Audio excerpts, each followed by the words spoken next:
रहे हैं साधना plus news. आप सभी का स्वागत है अपना बिहार के हमारे से बुलेटिन में। आपके साथ मैं अंजलि। बुलेटिन की शुरुआत करेंगे, लेकिन इससे पहले नजर डालते हैं आज की सुर्खियों पर। 5 मार्च को पूर्णिया पहुंचेंगे सीएम नीतीश। जीविका दीदियों को करेंगे संबोधित। अधिकारियों ने किया सभा स्थल का निरीक्षण। विधानसभा बजट का चौथा दिन हंगामे के साथ हुई बजट की शुरुआत। लेफ्ट विधायकों ने उठाया महिला उत्पीड़न का मुद्दा। आरा में एक्सपो मेले का उद्घाटन। उद्योग मंत्री शहनवाज हुसैन करेंगे उद्घाटन। 4 मार्च से लेकर के 7 मार्च तक चलेगा मेला। ट्रॉमा सेंटर का उद्घाटन समारोह स्थगित। एमएलसी चुनाव को लेकर के लगी आचार संहिता। 4 मार्च को होना था कार्यक्रम।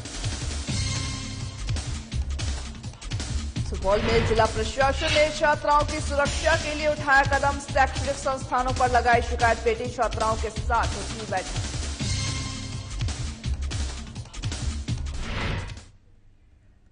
अब करते हैं बुलेटिन की शुरुआत खबरों से, जहां पर आज बिहार विधानसभा बजट सत्र का चौथा दिन है। बजट सत्र की शुरुआत भी हंगामे के साथ हुई है और लेफ्ट के जो विधायक हैं उन्होंने आज महिलाओं के उत्पीड़न का मामला उठाया है। सदन शुरू होने से पहले ही लेफ्ट के विधायकों ने विधानसभा परिसर में जम करके प्रदर्शन किया है।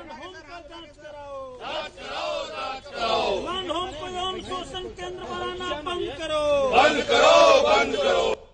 वैशाली की एक बेटी का अपहरण हुआ, उसका मुकदमा थाना में हुआ नहीं और थाना से भरोसा उठ गया लोगों का, सरकार पर से भरोसा बिहार की जनता का उठ गया है। जिस दबंग के बेटे ने अपहरण किया, बलात्कार किया, थाना नहीं जाके उसी के मकान में गरीब जाके उसको आप भीख मांगता है कि हमारी बेटी को लौटा दीजिए, बलात्कार हुआ तो हुआ, सुरक्षित लौटा दीजिए। 2 दिन के बाद उस बेटी की लाश मिली। आप देखते हैं मुजफ्फरपुर बालिका गृह कांड से किस तरह से बिहार ही नहीं पूरा देश हिल गया था।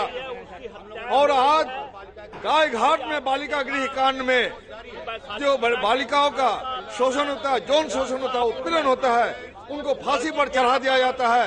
इन तमाम सवालों को लेकर के हम लोगों ने विपक्ष की तरफ से आज कार्य।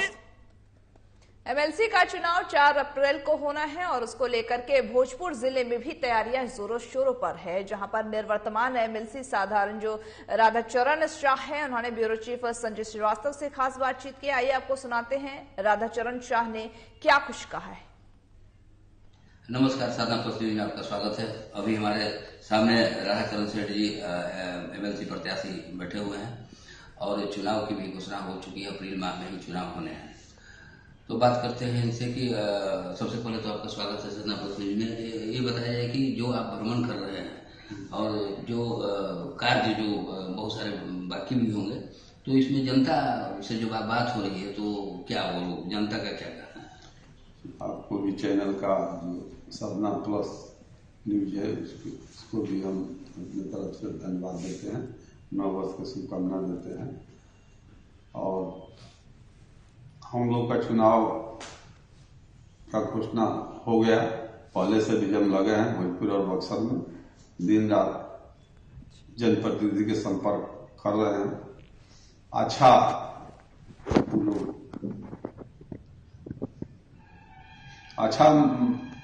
आरा बक्सर बहुत बड़ा इलाका है, तो आपका जो कार्यावधि होती है, जैसे सुबह में आप उठने के बाद फिर उसके बाद आप निकलते हैं, तो कितने बजे मतलब सब जगह कितने गांव घूमते होंगे? मतलब अभी तो ब्लॉक 25 ब्लॉक हैं, जिसमें हम 13 ब्लॉक भोजपुर का कर चुके हैं और 4 ब्लॉक बक्सर का किए हैं। 7 ब्लॉक वहां बाकी है, 1 ब्लॉक भोजपुर का बाकी है। क्या लगता है कि मैंने जो कार्य कुछ ज्यादातर लोग क्या कर रहे हैं आपको कि मैंने कुछ बाकी रह गया है, और कहते ही होंगे कि सड़क थोड़ा सा चाहे कुछ भी है करा दीजिए सर, इस तरह का कितना करने के बाद कुछ बाकी तो रह ही जाता है।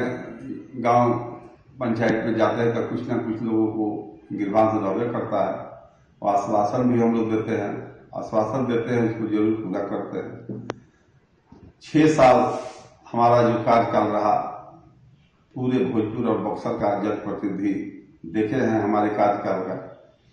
6 वर्ष जो हमको आशीर्वाद देकर लोग चुने, उस 6 वर्ष ईमानदारी के साथ उन लोगों को सेवा की है। हर सुख दुख में हम पहुंचे हैं। कोई मोबाइल करता है 12 बजे रात को भी हम तत्पर से उनका काम करते हैं। हमारा मोबाइल दूसरा कोई नहीं उठाता। बहुत सारे ऐसे हम सुनने भी आया, चर्चा भी बहुत सारे लोग बता भी रहे थे, हम आ रहे थे रास्ते में तो, कि आपको लीक से हटके, जैसे कहने का मतलब है कि किसी के घर शादी है, कि कोई पड़ गया बहुत मुसीबत में, तो आप हमेशा मदद करते आ रहे हैं।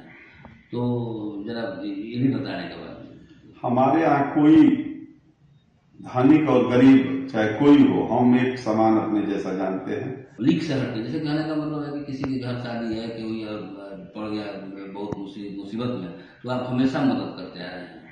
तो जरा ये भी बताने के बाद, हमारे यहाँ कोई धनिक और गरीब चाहे कोई हो, हम एक समान अपने जैसा जानते हैं। ज्यादातर तो हम गरीब लोगों को ही शादी ब्याह में सराहा जाता है, कारण कि उनको घर पर जाने पर, उनको शादी में जाने पर, तिलक में जाने पर, चाहे जन्मदिन पर जाने पर जितना उन लोगों का खुशी होता उतना बड़े लोगों का खुशी नहीं होता है। हमारे जैसा छोटा प्रतिनिधि जाता है तो उनके लिए जानता है कि हमारे लिए भगवान आ गए। तो इसलिए हम ज्यादा पसंद करते हैं कि गरीब गुरबा का ही निमंत्रण में जाए, और उन लोगों को भी निमंत्रण में जाते हैं जो हमारे लोग नहीं भी हमारे साथ लोग रहते हैं चुनाव में, तो भी हम जो न्योता हकारी जो होता है, शादी विवाह मरनी हरनी, उसमें हरदम सदैव हम सब लोग यहाँ जाते हैं। सबसे बड़ी बात है कि जो लोग कहते हैं कि ज्यादातर लोग कहते हैं कि जो चुनावी दौरा होता है, कोई भी मैंने जो राधाचरण जी जो है सामान्य रूप से जाते हैं, ये नहीं होता है कि गाड़ियों की कतार है और ज्यादा फोकस है इस टाइप से। तो ये आपके क्या मन में रहता है कि क्यों मैंने इसी तरह से हम सामान्य जिंदगी जो है बिताया इस तरह से? हम तो जो पहले से हम देखते हैं, गरीबी बहुत नजदीक से देखे हैं, तो दो पैसा होने के बाद उतराने का इसमें क्या जरूरत है?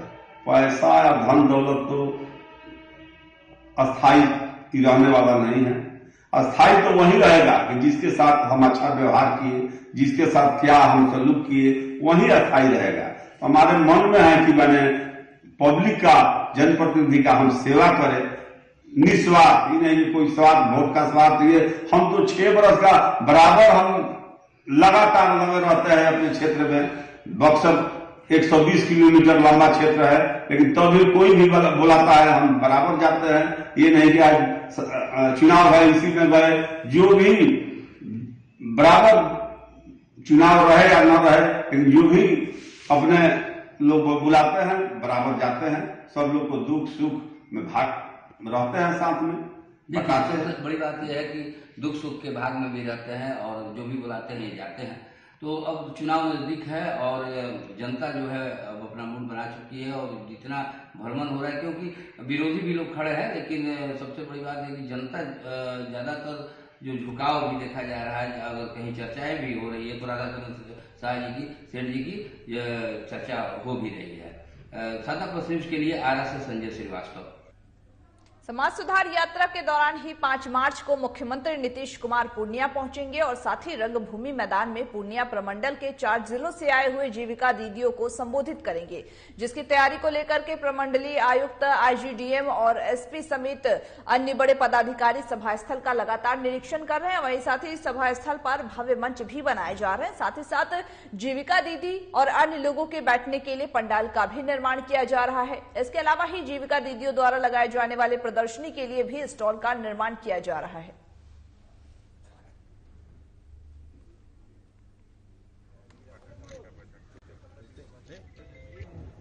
5 तारीख को जो माननीय मुख्यमंत्री जी का कार्यक्रम यहाँ होना है पूर्णिया में, अभी के अनुसार उसकी तैयारी चल रही है। स्टेज, पंडाल, चित्र प्रदर्शनी, स्टॉल्स, इन सबों पर काम काफी तेजी से चल रहा है। कल तक सब तैयार हो जाएगा। चारों जिलों से लगभग 1200 जीविका दीदियां यहाँ उपस्थित रहेंगी।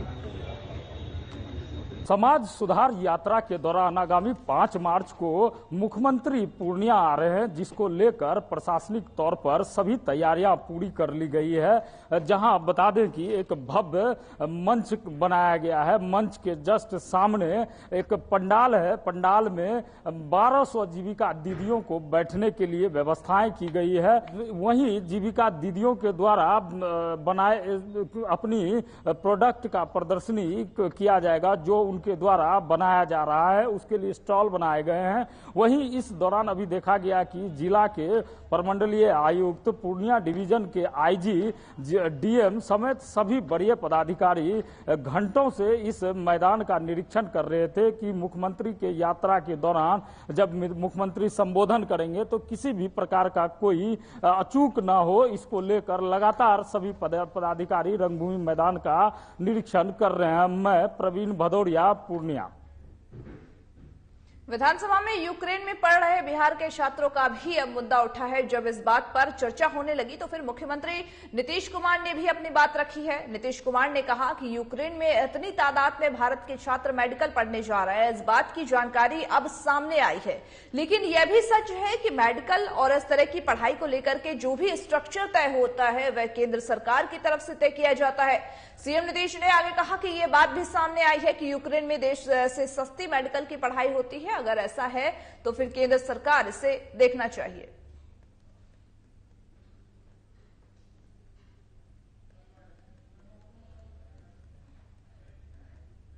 बिहार सरकार को केंद्र की तरफ से मिलने वाली मदद में इजाफे को लेकर के आज बिहार विधान परिषद के अंदर ही सियासत देखने को मिली है। दरअसल बता दें कि नीति आयोग की हालिया रिपोर्ट में बिहार के पिछड़ेपन की चर्चा करते हुए जेडीयू एमएलसी नीरज कुमार ने सरकार से जवाब मांगा है कि जब राज्य में आर्थिक विकास दर ऊपर है तो फिर नीति आयोग की रिपोर्ट में बिहार क्यों अलग अलग पैरामीटर्स में पिछड़ा हुआ है, और अगर ये सही है तो सरकार के अनुरूप बिहार को विशेष मदद मिल जाए और इसके लिए राज्य सरकार क्या पहल कर रही है। वहीं साथ ही साथ जेडीयू एमएलसी नीरज कुमार ने ध्यानाकर्षण के जरिए ही सरकार से इस मामले पर जवाब भी मांगा था। बता दें कि राज्य सरकार की तरफ से प्रभारी मंत्री विजेंद्र यादव ने जवाब दिया है। विधान परिषद में राज्य सरकार के मौजूदा विकास दर की चर्चा के साथ ही साथ अलग क्षेत्रों में नीतीश सरकार की तरफ से भी हासिल की गई उपलब्धियों की उन्होंने लंबी चर्चा की है। बिहार में कृषि से लेकर के अन्य क्षेत्रों में विकास की चर्चा करते हुए मंत्री जो विजेंद्र यादव है, उन्होंने कहा कि नीति आयोग की रिपोर्ट में बिहार को पिछड़ा बताए जाने के लिए आयोग की तरफ से तय किया गया है पैरामीटर ज्यादा जवाबदेह है। में वह न्याय नहीं मिला, यह प्रथम दृष्टया में स्वीकार किया गया। मैं कल 1 मिनट में अपनी बात रखना चाहता हूं। माननीय रामबली जी, आपने कल अपने मंतव्य में महामहिम के अभिभाषण के संदर्भ की चर्चा की थी। चूंकि पहले की चर्चा पर आपका ध्यान नहीं गया, इसीलिए कल आपने यह कहा कि नीति आयोग की रिपोर्ट में बिहार सबसे गरीब है। यही तो महत्वपूर्ण विषय है। नीति आयोग पॉवर्टी इंडेक्स और नए दौर में मल्टी डायमेंशनल इंडेक्स बना रहा है, बहुआयामी। यही समझने की जरूरत है। तो जो योजना आयोग की रिपोर्ट जब हम लोगों ने इस बिहार की यात्रा प्रारंभ की थी तो 2004-05 में 50.40% गरीबी रेखा से नीचे रहने वाले लोग थे।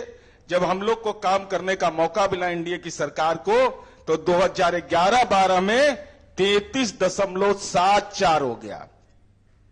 आरा के रमना मैदान में 4 दिवसीय बीसीसीआई नेशनल एमएसएमई एक्सपो मेले का उद्घाटन शुक्रवार को उद्योग मंत्री शहनवाज हुसैन ने किया है। बताते चले कि जहां पर इसकी तैयारी अंतिम चरण में चल रही है और इस मेले में स्वरोजगार के प्रति जागरूकता, उद्यमियों को नया बाजार मिलेगा और साथ ही साथ अत्याधुनिक यंत्र और सरकारी सब्सिडी की जानकारी, अस्थायी उत्पादन की बिक्री और हर दिन सांस्कृतिक संध्या का भी इस दौरान आयोजन किया गया है। जहां पर बता दें कि इस दौरान ही प्रेस कॉन्फ्रेंस करते हुए डॉक्टर आदित्य विजय जैन ने बताया है कि ये कार्यक्रम Bhojpur chamber of commerce and industries Arrah और जिला ग्रामीण विकास अभिकरण भोजपुर आरा के बैनर तले ही किया जा रहा है। जहां पर ये मेला जो है वो 4 मार्च से लेकर के 7 मार्च तक चलेगा।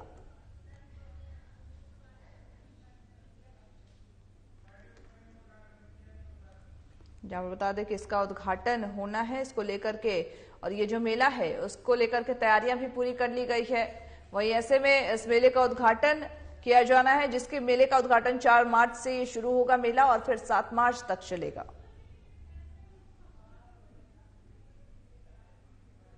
बीसीसीआई एमएसएमई एक्सपो का उद्घाटन कल सुबह 11 बजे माननीय शहनवाज हुसैन साहब के कर कमलों द्वारा होगा, जो हमारे उद्योग मंत्री हैं।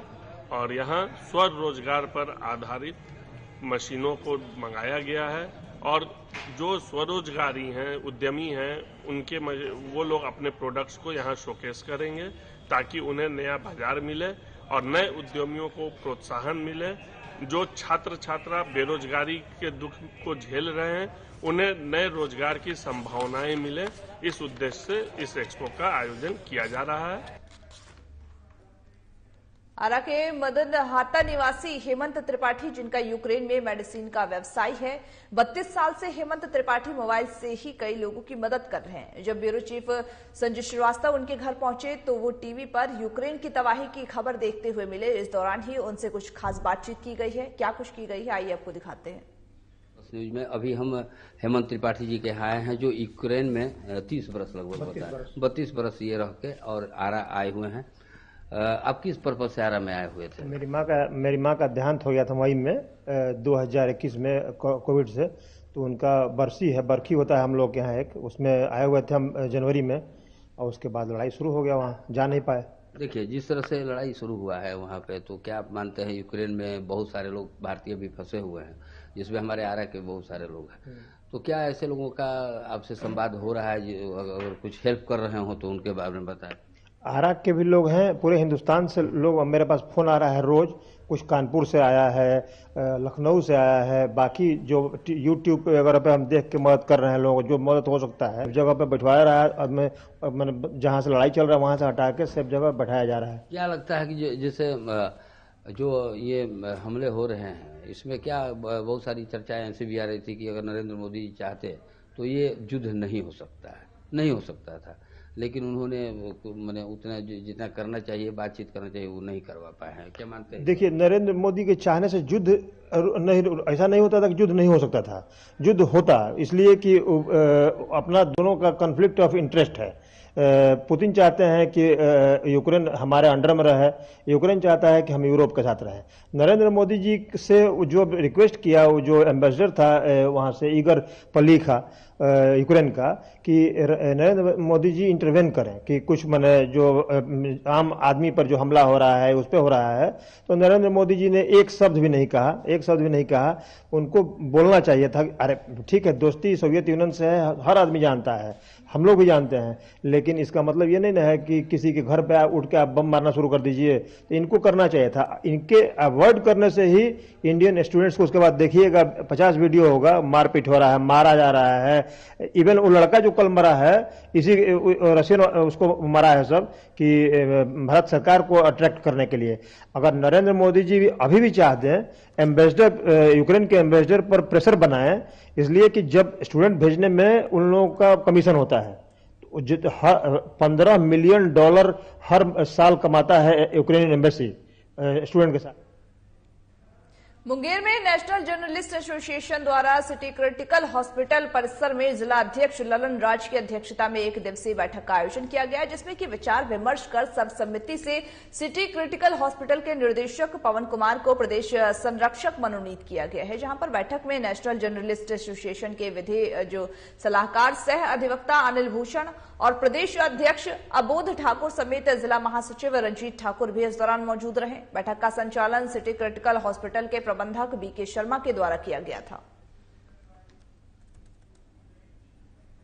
देवहर उत्थान समिति के राष्ट्रीय अध्यक्ष अवधेश लाल देव ने परिसदन में प्रेस कॉन्फ्रेंस कर अपने और अपने परिवार के जानमाल की सुरक्षा की गुहार लगाई है। उन्होंने बताया कि उनकी शादी हिंदू रीति रिवाज के अनुसार 30 अप्रैल 2006 को बहरी थाना क्षेत्र के पकरी निवासी पिंकी देवी के साथ हुई थी।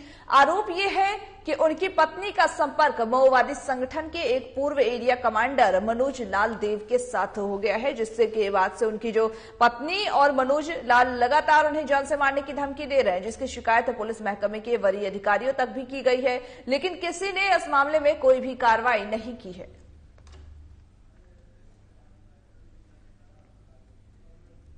ईस्वी में बहेड़ी थाना के अंतर्गत पकरी ग्राम में पिंकी देवी से हुई थी।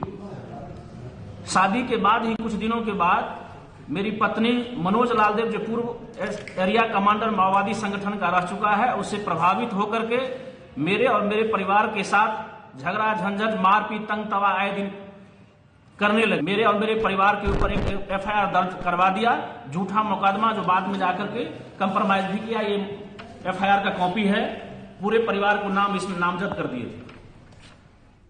एमएलसी चुनाव को लेकर के बिहार में आदर्श आचार संहिता की वजह से मोकामा ट्रॉमा सेंटर में उद्घाटन समारोह स्थगित हो गया है। दरअसल बता दें कि 7 शैय्या वाले इस ट्रॉमा सेंटर का शुभारंभ स्वास्थ्य मंत्री मंगल पांडे के सौजन्य से 4 मार्च को होना था। तो वहीं मोकामा वासियों की ट्रॉमा सेंटर की आकांक्षा अब प्रतीक्षा सूची में पहुंच गई है। बताया जा रहा है कि आचार संहिता लागू होने से उद्घाटन समारोह रोकना पड़ा है। वैसे शुभारंभ समारोह को लेकर के तमाम तैयारियां भी पूरी हो गई थी। 4 मार्च 2022 को ट्रॉमा सेंटर जो रेफरल अस्पताल मोकामा के कैंपस में है उसका उद्घाटन होने वाला था, लेकिन एमएलसी का चुनाव का डेट आ जाने के कारण वो स्थगित कर दिया गया है। पुलिस सप्ताह के अवसर पर सुपौल जिला प्रशासन ने महिलाओं की सुरक्षा के लिए सदर बाजार के शैक्षणिक संस्थानों पर शिकायत पेटी लगाने का काम किया है, जो कि एक बेहद ही सराहनीय कदम है। सुपौल सदर थाना के महिला पुलिस शेरडी दल और लॉयंस क्लब के द्वारा ही सदर बाजार के बहुजन विश्वेश्वर बालिका विद्यालय में बालिकाओं के बीच ही एक बैठक का आयोजन किया गया था, जहां पर बैठक में मनीष कुमार एसडीएम, कुमार इंद्र प्रकाश एसडीपीओ और साथ ही लॉयंस क्लब सचिव धर्मेंद्र कुमार ने हिस्सा लिया है। यहाँ बहुजन विश्वेश्वर विद्यालय में है, ये लड़कियों का स्कूल है। सुपौल जिला में जहाँ पे भी लड़कियाँ पढ़ने जा रही हैं, खास करके लड़कियाँ और जहाँ कोएड है या वैसे जगह जहाँ पर कि लड़कियाँ या महिलाएं लोग जाती हैं, तो उन लोगों की सुरक्षा के लिए या उनके साथ अगर कोई छेड़खानी होती है वो ना तो अपने घर में बता पाती हैं, ना प्रिंसिपल को बता पाती हैं। उससे जो है निवारण दिलाने के लिए और पुलिस तक मामला को लाने के लिए एक शिकायत पेटी जो है लायंस क्लब के सहयोग से शहर में 6 एक मां को अपनी संतान की मौत पर मिलने वाले स्थानीय प्राकृतिक आपदा राशि के लिए 4 महीने से अंचल कार्यालय का चक्कर लगाना पड़ रहा है। बाबुओं की दादागिरी से परेशान महिलाओं ने पंडारक सीओ से गुहार लगाई है, लेकिन इसका कोई भी परिणाम नहीं निकला है। बताया जा रहा है कि 3 साल पहले ही गुलेशन कुमार की मोरगंगा नदी में डूब करके मौत हो गई थी। वहीं मृतक की मां सुनीता देवी ने पंडारक सीओ को आवेदन देकर के स्थानीय प्राकृतिक आपदा कोष से मुआवजे की गुहार लगाई है। पहले ये सुनीता देवी हैं, इनका बच्चा डूब गया था मोर में।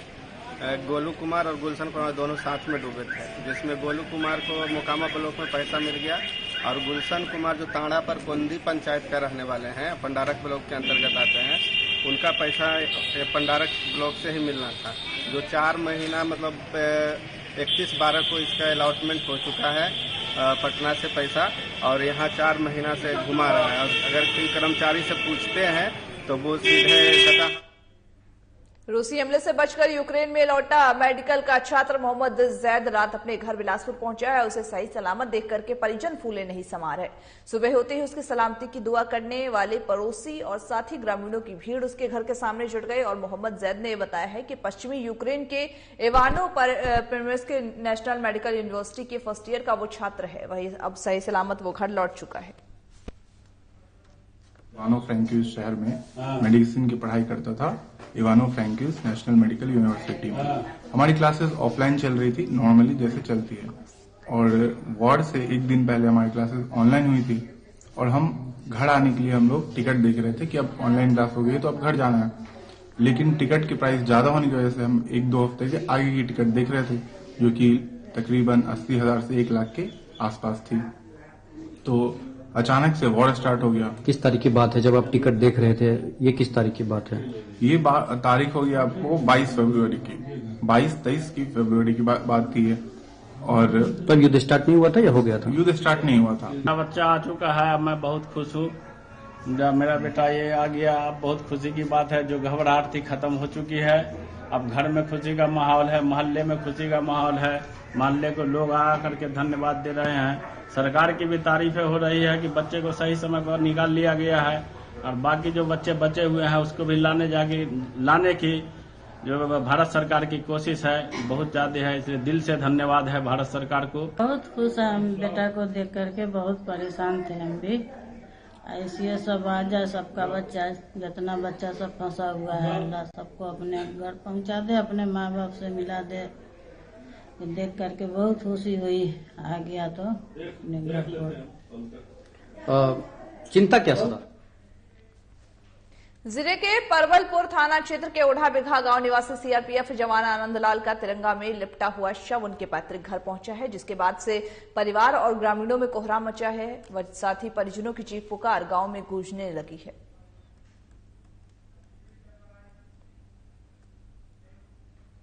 इंडो नेपाल सीमा पर अवस्थित बिहार के किशनगंज के दिघल लेक जो बैंक है उसके प्रखंड इंडो नेपाल से जंगली हाथियों के भारतीय क्षेत्र में घुसने और उत्पात मचाने जाने से ग्रामीण दहशत में है। वहीं बीते 2 दिन से जो जंगली हाथियों ने है उन्होंने भारी उत्पात मचा रखा है और 9 कच्चे मकानों को ध्वस्त कर दिया है। अपना बिहार के हमारे से बुलेटिन में बस इतना ही। मुझे दीजिए इजाजत और तमाम बाकी खबरों के अपडेट्स के लिए देखते रहिए साधना प्लस न्यूज।